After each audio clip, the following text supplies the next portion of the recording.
And we're back with another episode of Inside Sports Fantasy Football. It's Gerald Glassford coming right back at you here from Inside Sports Fantasy Football. Game Source, of course, the Lakers Fast Break, and also as well everything that we do at the Pop Culture Cosmos. We truly appreciate everyone out there listening to all of our great shows. And if you can, please give us that 5-star review wherever you get your podcasts. Plus, if you could like, share, subscribe, follow, or do anything that you can to support us right here at Inside Sports Fantasy Football, Pop Culture Cosmos, Game Source, the Lakers Fast Break. Truly appreciate it. Plus, also as well, our good friends at the Dom-Ination Sports Nation, who do a great job covering the world of sports each and every time out. If you could support all of that, plus our Pop Culture Cosmos Facebook page where we cover the latest news and trends of pop culture, it is sincerely appreciated. Well, NFL Week 12 is already here in the books, starting already with a great Thursday night matchup with with Green Bay already prevailing tonight. Oh, excuse me. No, I'm sorry.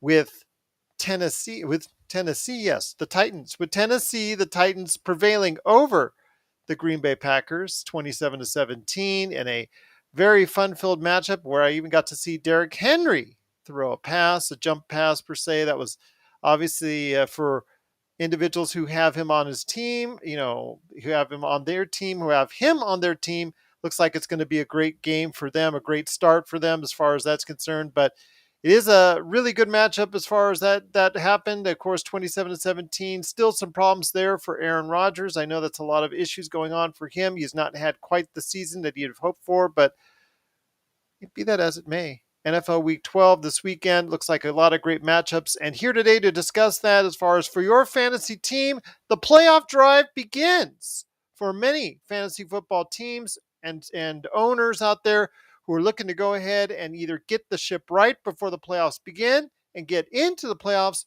or who are on top, like my guest right now, or my co-host, who is on top in our league and has just only to worry about some fine tuning things going on. But it is a good man indeed. It is my fellow co host, the man behind, along with his great son. You got to go ahead and catch him and Dom today at the Dom-Ination Sports Nation. It is Chris Lardieri. And Chris, great to have you back, my friend. Couple weeks off. Unfortunate for us, but if you're leading in your league or doing very well, it is fortunate for you to be doing well right now. Indeed. Thank you. Great to be back, Gerald. And like you said, halfway through November, playoffs will be around the corner before you know it in fantasy Yep, football. we've been out of the rhythm. I've been out of rhythm. I was rusty getting into this conversation, so hopefully it'll all come back to me after all the time off. It's like riding a bike. I wasn't actually falling off the bike right now, like the Tour de France just a minute ago. But yes, a lot of great matchups coming up this weekend. We already started off again, like I said, with the Titans over the Green Bay Packers, 27-17. Wanted to go ahead and talk to you about what's going on with the matchups right now in this weekend, because there are teams out there right now that are on the fringe, like myself, and there are teams that are doing very well, like yourself, in their leagues. What do each team need? How do you approach it at this point in time? Because you've been on either end. You've been on ends where you trying to scrape and scratch and claw just to get into the playoffs, and yet you're also on a team right now where you're on top and seemingly everything has gone your way so far this season. How do you prepare if you're on one side or the other? So, yeah, like you mentioned, in the league we play in together, we're in first. We don't have a heck of a lot of points, but every week we seem to either eke it out or have a good enough week against an opponent who doesn't score a lot. So it's a nice problem to have. That said, our quarterbacks are Geno Smith, who's on bye, and Russell Wilson, who's underachieved to say the least this year. So even though we're in first, I've had seasons where, with a 7-3 record, I've seen it where, you can have a 4 game losing streak. And even if you go into the playoffs, you're limping. So we're always looking to build depth. Given the number of injuries this year, can never have enough wide receivers and running backs. I know it can be thin there, but you've got to take flyers on guys at this point in the season. Maybe you want a backup or a guy who's gotten some more reps over versus the previous number two, stash him on your bench. we picked up Isaiah Pacheco because Clyde Edwards-Helaire looks like he's getting less and less reps. So little fine tuning things like that that you can do. Still streaming the defenses. I think Washington, they knocked off the then undefeated Eagles. I think they've got a good matchup this week. Each week, Somewhere in Miami, they were toasting champagne, as oh, if I remember. yep, an annual event, and it Yes. continued even with that infamous '07 Patriots team. So um, basically, I think you've got to start stashing guys on your bench. You're going to see some of these guys will materialize down the stretch. And if it happens to be the week of your playoffs, say it's 15 or 16, one year when Jimmy Garoppolo got traded to the 49ers, he started my playoff games. Would have never thought that'd be the case even just a few weeks before that. So even if you're sitting pretty, don't get complacent. A lot of things can change here in between weeks 11 through 16.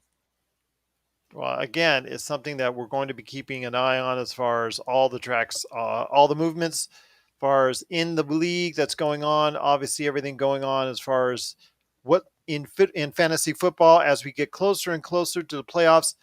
The playoffs for most of these teams start in, I want to say, week 13, if I'm not mistaken. It all depends. I mean, some leagues are 13, some 14. So depending on what your style of league is, playoffs are staring you even closer in the face.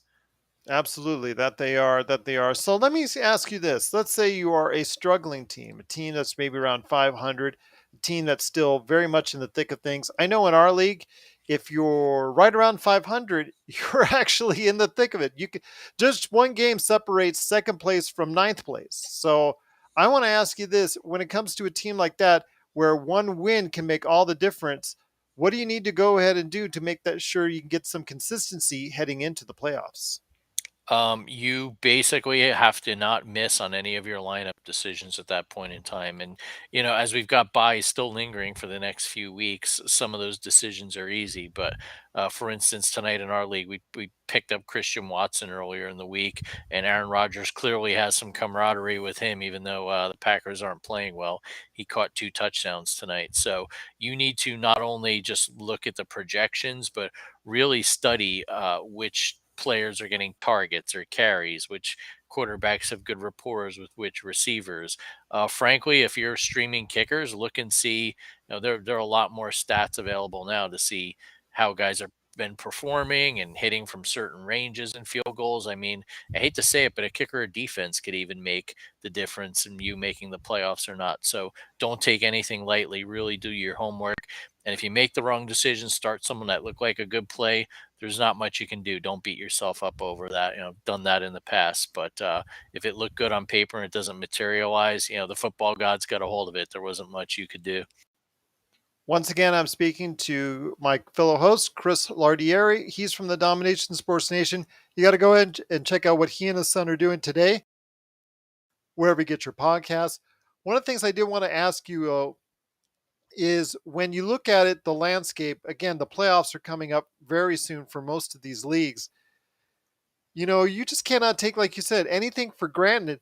What do you do to make sure that you are putting out the best lineup that you can?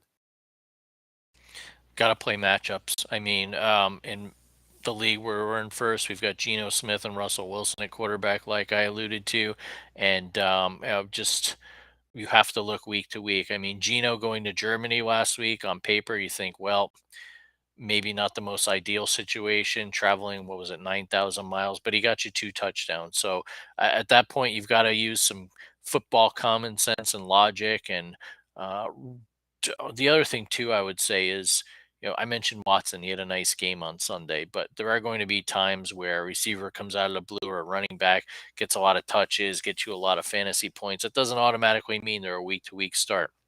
Yeah. Check to see how the defense are up against ranks. Check to see if they're a division rival, how they fared against that defense earlier in the season. Just look at it from all angles and don't assume because one guy had a big week, it's going to continue every week. Now, with Watson, it's kind of a gut decision, but honestly, you watch TV, you hear that he's been emerging. They used a high pick on him this year, the Packers, and they're waiting for him to turn that corner, and apparently he has. Rogers very picky with his receivers. do some reading. It's as easy as looking at whatever fantasy app you have in there, the notes section, check out there, Google a little, listen to podcasts, watch whatever football show or network you like. I mean, there's a lot to be had there. You can't just go off of numbers and projections. You've got to do a little bit more digging and bottom up type homework here as we head into December. One of the things I did want to ask you, though, when it comes to what we're seeing down the stretch, is like you mentioned before, seeing a lot of injuries. And I know some of the top players are affected by it. I know my team is affected by some of my top players that are now in a status where they may not be going into a game 100%. Can you mention some of the players that you're focusing in on, whether they're on your team or not, in regards to injuries and how crucial they can be going forward? Yeah, so we have one on both our teams. That was Aaron Jones, and throughout the week, given it's a short week, he was appearing on the injury list. I know he got upgraded today, had a decent game. I want to say he got us somewhere in the neighborhood of 11 or 12 points. The thing to remember is when the NFL changed their rules about injury reports, there's no more probable. You're either playing, questionable, doubtful, or out. So there are a lot of players that get into that questionable bucket. Dom and I have this running joke that every Sunday morning we put on the Fox pregame show just to hear my fellow New Jersey native Jay Glazer give his rapid fire who's in and who's out. I mean, that's a good source. Frankly, you look on Twitter, whoever the NFL writers are, I feel like they do a good job of telling you who's going to play and who's not. One thing I will say is you've got to be careful with if you've got a guy playing in the Sunday night game, for instance, this week, a Chief or a Charger that might be on the bubble, and you're not sure whether to play him or not, and then they don't play. That's that timing conundrum you got. Maybe you need to defer to, all right, I've got a guy playing in a 10 o'clock Pacific, 1 o'clock Eastern game. He might not be scheduled to get as many points as my better player who's questionable game time decision. You may just have to cut your losses and go with the sure thing. So things like that definitely come into account with these injuries because frankly, the coaches aren't going to play their hands anymore with that questionable status. One of the things I do want to mention is a major injury to a player that's affecting my team, and I know many others, is the top quarterback rated right now in fantasy football, and that's Josh Allen, who has tailed off from his spectacular start in the last few weeks. And how he has gone, that's gone my team. Past 3 weeks, he's really struggled. A lot of interceptions, still running for a great amount of yards, but I believe he has an elbow injury right now that's really hampering him from his accuracy standpoint. He's still out there getting it out. Looks like he's still, even though he's listed as questionable, looks like he's still going to be playing on this weekend. Your thoughts on how major the injury is to Josh Allen for fantasy football teams? Yeah, it's hard to say if that's affecting him or not. I think it I know, is. yeah, I mean, it appears that way, but Ever then since that too, Jets game. yeah, it just hasn't looked the same. But the other thing too is he's kind of got this Patrick Mahomes syndrome where in a game's tight or they're coming from behind, he just tries to do so much because he's got that unbelievable ability and arm, so part of Like it's the the decision overtime making. last week. Yeah, absolutely. Forcing that ball right to Patrick Peterson, not a good decision, but is that the arm or is that the brain? Hard to say, but I will say here, I think he's got a favorable matchup this Sunday, even if he is injured, going up against the Browns. And now it'll be at a neutral site with this huge blizzard headed towards Buffalo. They'll be playing indoors at Detroit, so you don't have to worry about the elements either. So maybe that helps his elbow too. And I think it has to be something really bad as far as a storm is concerned for the league to go ahead and move that game. I know that every now and then we'd love to see these Tundra Bowls or something close to it. Back in the old days, I can see the old timers saying, "Oh, just gut it out in the sands, in the snowstorms. Come on, you could just gut it out in the snowstorms." Your thoughts on that? Are you okay with the move to Detroit? I don't mind it, but kind of would have been fun to see just that kind of a snowstorm once again. I'm sure we will get a game or two that are like that, but would have been nice to see. But I It, understand because of crowd safety, you want to make sure that's first and foremost. yeah, as someone who grew up in the snow on the East Coast. I'm not a meteorologist, but I'll play one here on Inside Sports Fantasy Football. Um, In this case, they're talking upwards of like 3 to 4 feet of snow. So, I mean, this is just a safety and a logistical nightmare. And I think the last time the NFL moved a Bills game, it was a similar thing. We're talking Yeah.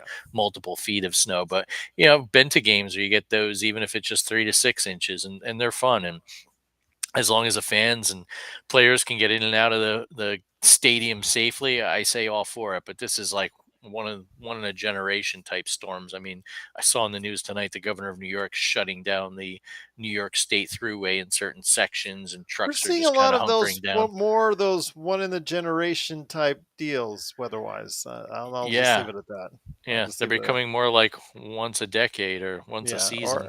or once a year. So, Yeah, and again, I'll leave it at that. But yeah. once again, it's Inside Sports Fantasy Football. It's Gerald Glassford along with my fellow host Chris Lardieri from the Dom-Ination Sports Nation.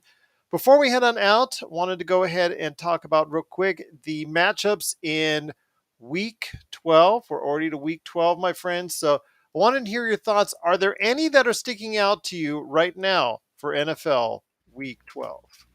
Yeah, absolutely. I do think that this Chiefs Chargers game, which actually Dom and I will be attending, we'll hopefully have some more fodder for you next week on the No show to snow, of course. yeah, no snow, and just kind of give a review of SoFi and see what Patrick Mahomes and Justin Herbert look like in person. But it's we saw this earlier in the year. They had a great Thursday night game in week two. You look the past few years. I feel like that's going to be an offensive affair. The Chargers, while they've got a lot of injuries and struggled against the 49ers, I think they got a more favorable matchup against this Chiefs defense this week. So I expect Herbert to do well. Um, Eckler, who's had an excellent season, we own on one of our teams, should benefit.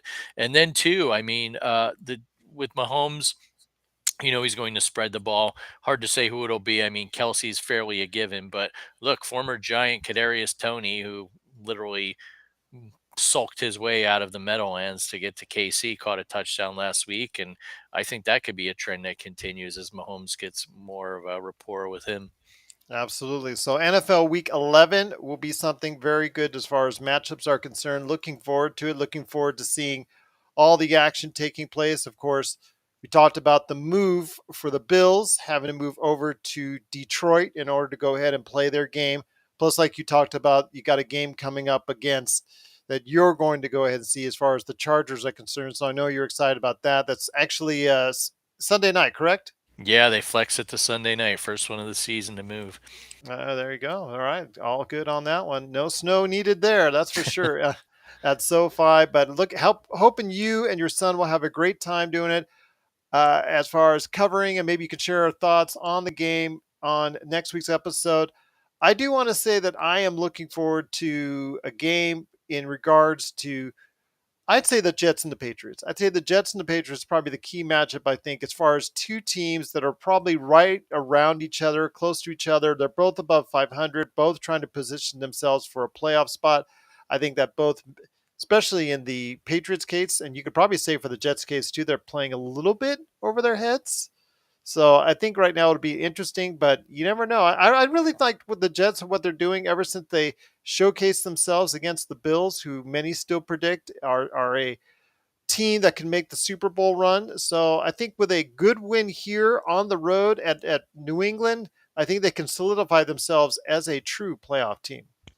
Yeah, absolutely. I think at the end of the day, it's going to come down to Zach Wilson. When he plays well, I mean, we know the Jets' defense is stout, but it's those games where he turns the ball over, and like the first meeting with the Patriots. I mean, that really took them out of that game. If he can cut down on that, Garrett Wilson looks like he's starting to emerge again as a target for Wilson, and see if they can get the running game going. In previous years, people would call us crazy for thinking the Jets are in this game, but they really are, and the AFC East is an interesting division in terms of playoff ramifications, to say the least.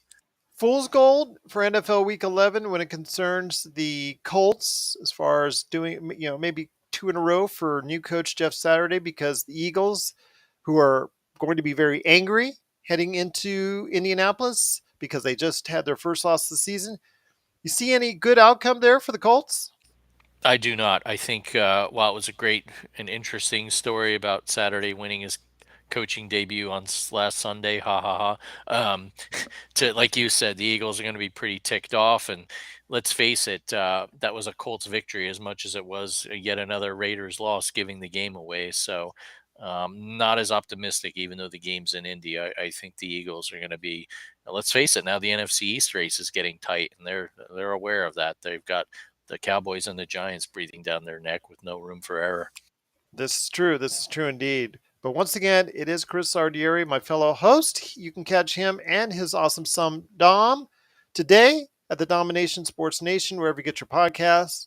But before we head on out, just wanted to go ahead and mention that we always will be glad to go ahead and help you out with any trades, last minute trades, because I know the trade deadline is coming up for a lot of people if it hasn't already in some leagues. Also, as well, lineup changes, waiver wire maneuvers. If you got anything in mind for us in regards to fantasy football, isfantasyfootball@yahoo.com or Inside Sports FF on Twitter. But before we head on out, we'll just go ahead and, the last bit of the fall sun, even though it's getting very cold to be outside, still a chance to go outside for a little bit, heading out to the mailbox, going ahead and make sure you got enough mail out there or getting in mail. But as you head back, got to look out at it. It's over there. You got to go ahead over there. Got to check, make sure the dog's okay because woof, woof, woof. It's time for the doghouse. Well, the last pick we made was not successful. So, what do you say we get back on the winning ways? Two Let's say games that we stood do. out to me this week. The Vikings, after a huge win in what was clearly the game of the year thus far in the NFL, beating the Bills overtime in Buffalo last week, at home, getting 1.5 points from the visiting Cowboys. A head scratcher there. I just have a sneaking suspicion the Vikings could win outright, but 1.5 essentially is a pick 'em there. There's not much margin for error unless it's a 1 point game. There's another home dog I caught my eye. The Steelers, Kenny Pickett, it looks like getting a little more comfortable in his job as a rookie quarterback. The Bengals come to town. The Steelers always seem to play the Bengals tough, and they're getting 4 from the visiting Cincinnati team. And just I feel like that's that magic Vegas number. 4 is a lot more than 3. Gives you some flexibility if you lose by 3. I'm just going to go out on a limb and I say Mike Tomlin outcoaches Zach Taylor. Wouldn't be shocked if the Steelers win outright, but I could see this being a closer game, and I think that extra point helps. So take the Steelers +4. I actually kind of interested in that one. Can the Steelers right the ship with any time left? If they do, it has to start this weekend against the Bengals. Indeed. And the last but not least, that Cowboys Vikings matchup, man. That's a pretty heavy duty matchup right there. Cowboys heading into Minnesota. Cowboys have no room for error in a loaded NFC East, which you just talked about. Any thoughts on that one before we head on out? They lost a winnable game in Lambeau last week. Now they got to go to Minnesota to play the, if not the one of the best teams in the NFC, and then they turn around real quick. Thanksgiving Day, the Giants come to town in another NFC East grudge match. So I don't want to say it's a must win, but it sure feels like one for Dallas. If they lose that one and then have the short week and a game that really has a lot of playoff implications against the Giants, they could really be digging their own hole. They got to Feel like, split, yeah, at least I split. mean, yeah, and if not, then on top of that, we all know what's going to happen is Jerry Jones will take the podium after the game and start pontificating, which is never good news for a Dallas Cowboys head coach or quarterback. That'll be a turkey indeed. So go ahead and keep an eye on it. I know that if possible, can we go ahead and try and do a Tuesday setup? Because we know, of course, the Thursday games are coming for Thanksgiving next week. Is that a possibility? That works for me. Yeah, given the short week, and I will be in town, not traveling anywhere. So, by all means, I mean, the NFL a few years back made it instead of a 2 game affair, a 3 game turkey day and tryptophan and all that fun stuff. So, by all means, let's do it. All right. So check us out next week wherever you get your podcasts. Want to thank you so much for watching and listening. It is Inside Sports Fantasy Football. Again, if you have any questions for us, please go ahead and let us know. isfantasyfootball@yahoo.com or Inside Sports FF on Twitter. Once again, Chris, my fellow host, thank you so much for stopping by. I know you've been real busy past couple weeks, but so glad you can come back on and chat some, of course, some NFL and some fantasy football with us. Looking forward to some great games this weekend, heading into Turkey Day weekend next weekend. I know there's going to be a lot of things we need to discuss on that and make sure everybody's on the up and up because you need to make a lot of adjustments sooner next week, and you got to be aware of that. So going into the playoffs is also right on the horizon, and hopefully we can get you prepared. Just keep your eyes tuned on us or your ears listening to us right here at Inside Sports.